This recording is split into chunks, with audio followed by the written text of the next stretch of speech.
Hello and welcome back to AGB Art. In today's video, I'm going to show you that it is absolutely possible to paint and make beautiful artworks in your unfinished basement. If you enjoy the video, press the thumbs up and subscribe.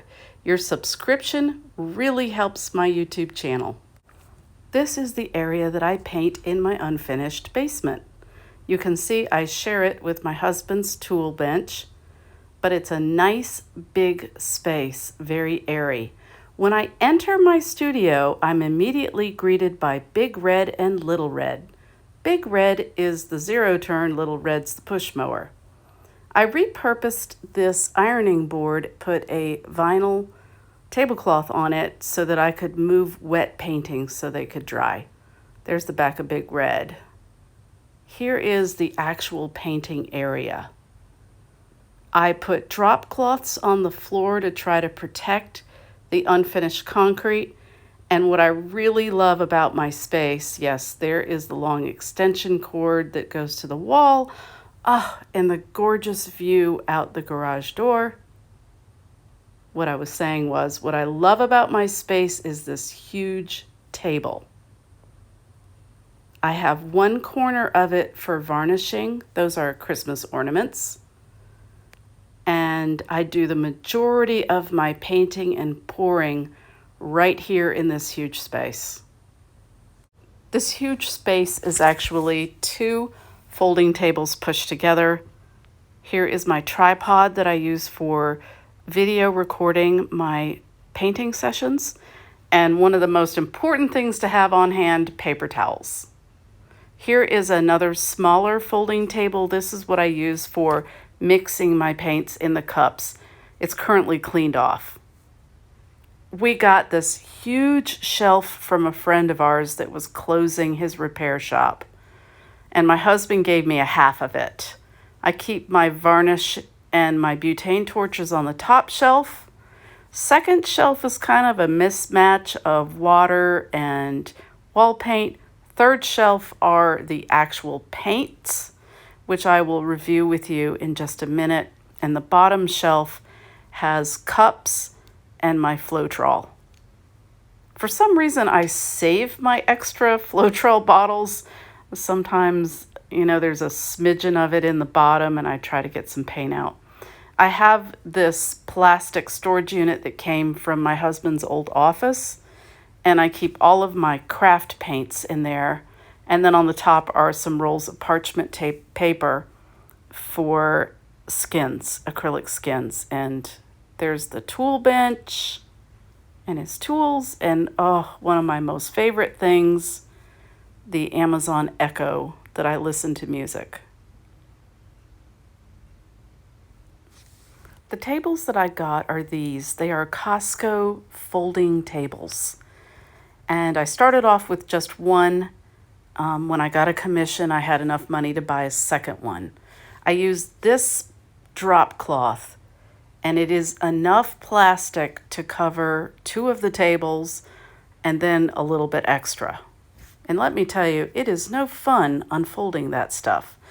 I choose to use black trash bags spread out on the table. I didn't like the puppy pads.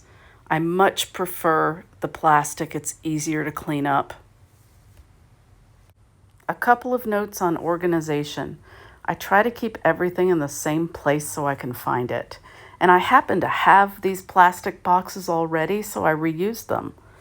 I organized my paint by the color wheel, and I keep the cool colors in one drawer, the warm colors in another drawer. I've got the actual paints labeled by color, metallics, and off on the left you can see I have some paint samples. I had this shelf upstairs, and so I just brought it down to reuse it, and it organizes a lot of miscellaneous items.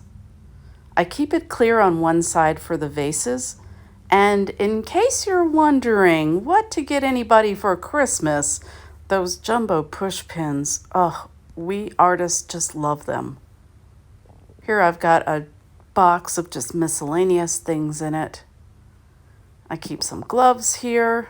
And again, I try to keep them all in the same place so that as I'm fumbling around to find something, I pretty much know where it is. I have some extra vases there. Now this was a cool idea that didn't really pan out. These are kitty litter boxes, and I thought I could paint inside them, but the bottom is not flat. So now when I scrape my paintings, I just scrape the paint in there. I bought that plastic drawer system off Facebook Marketplace, and I have skin lids that I use. And at the back, we're sharing the basement with duck and goose decoys. I've got a couple of these plastic bins I just stack things in. And then I got this really cool little black shelf at a yard sale. And I did buy this one. This is a plastic utility shelf, and I have a plan for it. Right now it's just storing empty canvases, but here's my plan. I'm going to take paracord and tie it vertically, the way my hand is moving, very taut, so that when my paints are finished, I can store them vertically, like I'm showing you with this plain one, this unfinished one. See? But that's going to be for a rainy day. Right now, I don't exactly have the time to sit and do that. I sort of have a dedicated varnishing area. All of the cans are up there, and this is the side of the table. I usually varnish on that end of the table. Here is a box of plain glassware and vases ready to maybe be poured, and the trash can. And that's kind of it. This big board is hiding. It's hiding all of this stuff. All of those items are going to an art show in about 10 days. And my husband and I are working on creating an easy display underneath that pop-up tent. Now we're inside the finished part of my basement, and this is my drying rack. It's a shoe rack that I got from Amazon, and you'll notice it doesn't have shelves because when I cut the box open, I cut through most of the shelves. So if you buy one, be careful with sharp objects.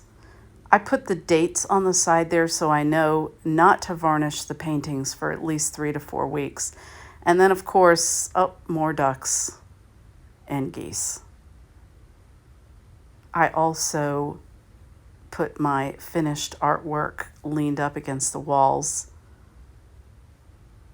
And then I have one station right at the door where I tend to stack paintings that are ready to be varnished.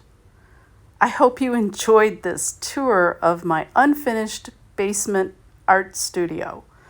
I'm really happy with it. It's really served me well, and I enjoy painting in it. I hope you enjoyed the video and got some great ideas for setting up your basement painting studio.